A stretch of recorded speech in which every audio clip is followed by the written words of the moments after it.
I had 3 mates. Ashclaw, a snow leopard. He lost half an ear to a fox, just to bring me the rarest silver fox pelt in the far north. Redmore, a wolf. He broke 3 ribs crossing a snow mountain, just to pick me an iceberry from the edge of a cliff. Fenris, a tiger. He fought through bloodshed, just to win me the biggest piece of gold in the whole tribe.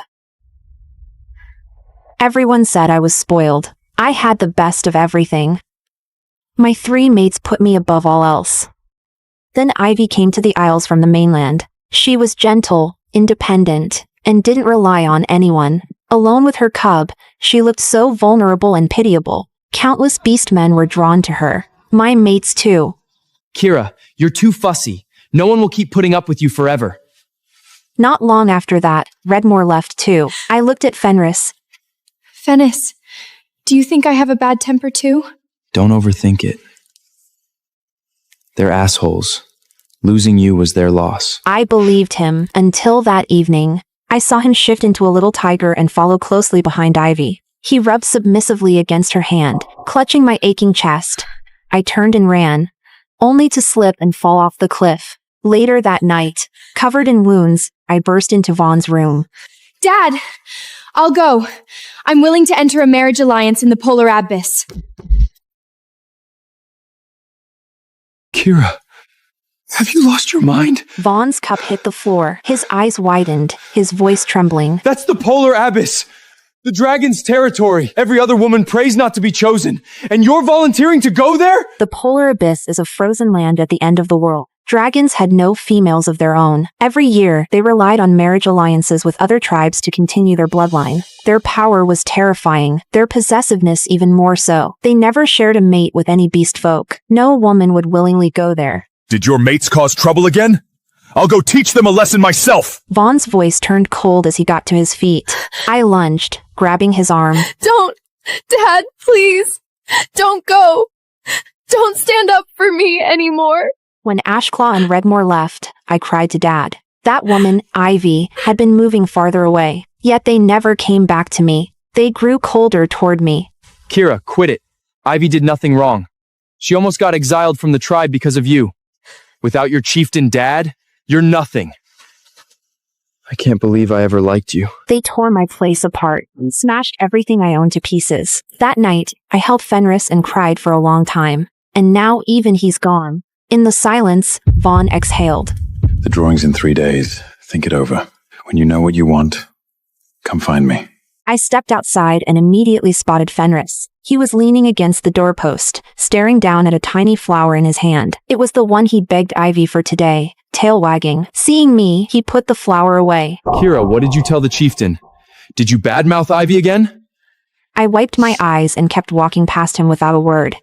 Kira, say something! Did you smear Ivy again? I didn't look back. After a few steps, the sound behind me suddenly stopped. I whipped around. I've had enough of you! I'm going to Ivy! My heart lurched. Fenris, are you leaving me too? He didn't answer. He turned and walked toward Ivy's house. I ran up and grabbed his arm, but he shoved me off. I stumbled, my knee slamming onto the gravel road. Blood seeped out slowly. Fenris, it hurts. He didn't even glance back. Stop faking it, Kira. Your acting is awful. I went back home. The house was cold as an ice cave. The hearth still had the fire Fenris had started this morning, but it was dying. I reached for more wood, but a spark burned my finger. I pouted without thinking, waiting for someone to care. I waited a long time. All I could hear was the crackle of the fading fire. No one would come. I ran to Ivy's house, falling and getting back up all the way. My knees were shredded, blood soaking through. The door swung open, not Fenris. It was Ashclaw. He froze for a moment. His eyes flicked to my injuries, unreadable. What are you here for? He was my first mate. He used to call me reckless and worry I'd get hurt, always following behind me to clean up my messes. When he scolded me, he never held back. But after every cold glare, he'd sneak to my bed and brush away my stubborn tears with his fingertips. I didn't look at him. I only scanned the room, desperate for Fenris. Ashclaw's fingers gripped the doorframe. A bitter laugh escaped him. Fenris. Guess you missed a spot. Someone came after you. Fenris stepped out, clothes disheveled, hair messy. A fresh bite mark scarred the side of his neck. He shot Ashclaw an annoyed look, then his gaze landed on me. There was irritation in his eyes. I instinctively stepped back. Suddenly, a fur blanket was draped over me. I looked up. Ashclaw's jaw was tight. Fenris came closer, that familiar softness returning. Kira, what happened? I bit my lip and forced the words out. I won't cause trouble anymore. Won't nag you when your fur isn't soft enough or cling to you when you're tired. I just want you as my mate. Please, don't leave me, okay? I reached for his hand. He dodged it. It's freezing outside. Come in first. Sister Dahlia steals my elixir and wins the alchemy trials with it. Never guessing the prize is marriage to the heir of House Vytherus, a man rumored to be barren, brutal, and monstrous. That same night, House Vytherus delivers a bonding contract sealed with a serpent wax crest. They want the shifter woman who crafted the elixir as their heir's bride. My betrothed, Edmund, panics. He runs. It is done. Dahlia sways toward me and flashes the silver wolf-shaped mating mark glowing on the small of her back. Your betrothed belongs to me now. His mark is on my skin. Whatever will you do, sister? She tilts her head, that syrup-sweet voice. Your 25th name day is 3 days away. The Crown Council will assign you to one of those brutes from the borderlands. You know what those men are like? She is wrong. I have another option. I find father and mother in the Great Hall, scrambling to clean up Dahlia's mess. If Dahlia won't marry the heir of House Vythus, I will. Father's hand freezes midair, the bonding contract trembling between his fingers. Mother's eyes blow wide. Elevin, have you lost your mind? Lord Severin is rumored to be barren, bloodthirsty, savage. They say he nearly tore out a servant's throat when he went feral. Marrying him is walking into a death trap. Before I can answer, father clears his throat. If she doesn't go, what about Dahlia? She's already bonded to the Grey Hollow boy. Something shifts behind mother's eyes, a flicker of conflict, and her hand slowly releases mine. My heart goes cold. I am their true-born daughter, and still always they choose the girl who plays helpless. A bitter laugh scrapes out of me. But I have one condition. On the day I leave this house, Dahlia will confess before all the houses that she stole my elixir. Father slams his palm on the table. How can you be so cruel? You would destroy your own sister's reputation. Mother stares at me with the same disappointment, as if I am the problem. The Serpent Lord wants the alchemist who made that era. Your precious Dahlia can keep the credit or keep her comfortable life. She can't have both. They cave for Dahlia. Of course they do. I turn and walk out without hesitation, and nearly collide with Edmund stepping out of Dahlia's chambers. Red marks trail down his neck and chest. The cloying scent of Dahlia's rose oil clings to him so thick it burns my nostrils. I cover my nose and move to pass him. He scrambles to block my path. Elle, I know you're angry. But I had no choice. The Serpent Court is possessive beyond reason. Only a completed bond could make him abandon his claim on her. There was no other way. A bitter smile cuts across my lips. And what about me? We were supposed to complete our bonding ritual when I turned 20, but every time the ceremony drew near, Dahlia found a reason to cry, and Edmund found a reason to postpone, again and again. I am nearly 25 now, and he chose this moment to bond with her. Two paths stretch before me, the conscripted match, or the Serpent Lord, nothing else. Guilt flashes across Edmund's face. He seizes my hand. I won't let the conscripted match take you! Listen, I can have a thrall's band put on you. You'd live in Grey Hollow under my protection. You wouldn't have to marry anyone. He sees my expression change and rushes to add.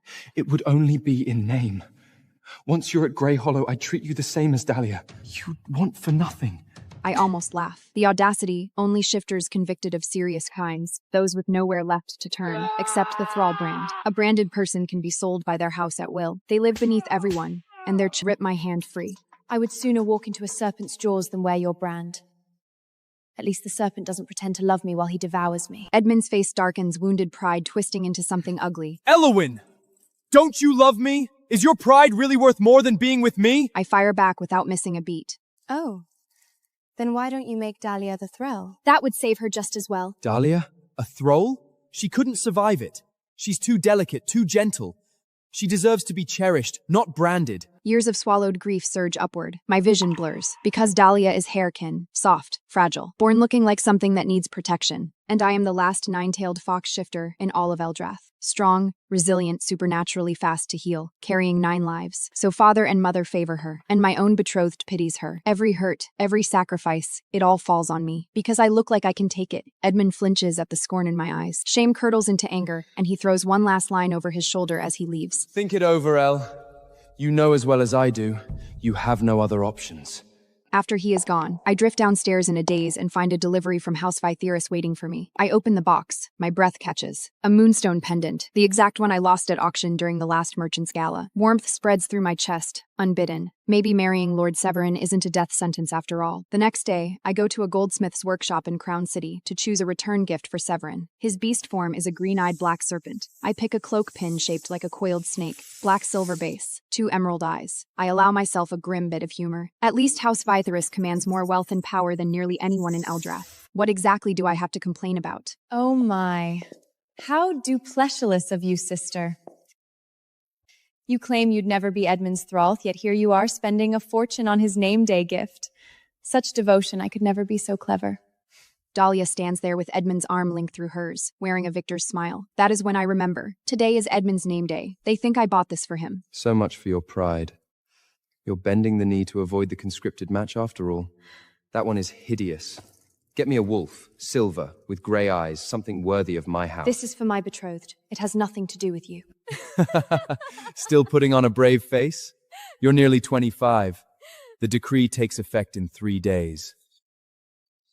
Stop pretending you have choices. Push me further, and I won't even offer you the brand. Edmund, darling, the Thrall's Hall is right there. I can't bear seeing my poor sister living in such dread. Why don't we take care of it today? You really are too kind, Dahlia. Well, go on. Inside the Thrall Hall, the central branding forge burns with an eternal flame. Rows of branding irons hang on the walls, each etched with a different rank symbol at the sound, but he still lets Dahlia direct the house guards to drag me deeper inside. In that moment, the Edmund who shielded me as a child, the boy who never let anyone lay a finger on me, feels like something I imagined. He is 13, standing between me and danger, eyes bright and fierce. Touch her again. Again. And I'll shift right here. That boy doesn't exist anymore. Dahlia's grip locks around my arm like iron. Nothing soft about her now. Let me pick out a nice brand for you, sister. Her gaze sweeps the wall. It lands on one iron etched with a broken chain. The lowest rank. It means never free. This one suits you best. Don't you think, sister? I wrench free from the guards. I haven't even touched Dahlia, but she throws herself backward, acting as though I shoved her. The branding iron clatters to the floor. A single spark grazes the back of her hand. Not even a mark. I only wanted to help you avoid the conscripted match, and you tried to burn me! What's your name? Lucky. From now on, that's your name. I hope you can bring me some good fortune in this life. From that day on, Lucky never left my side. A constant companion. I saw it as my family. I cared for it with utmost devotion, even giving it the vast majority of the resources I earned from my own training. Looking at the pure, innocent look in Lucky's eyes, I secretly vowed that I would make it strong. It would not grow up to be trampled on and alone, not like me. Drax, I'm your master. You're unworthy. Trash deserves to die. This is a world of familiar contracts. Our fate is bound to magical beasts. My parents died to save Drax, the legendary dragon. I gave him everything. My love, my wealth, my all. But he betrayed me. With my rival, Seraphina. They thought I was dead. They were wrong. They never saw my rebirth coming. At the Arcanum Academy familiar bonding ceremony, Seraphina stole the dragon that was meant to be mine. What she didn't know was that the useless cat she'd kicked aside was the legendary fortune cat.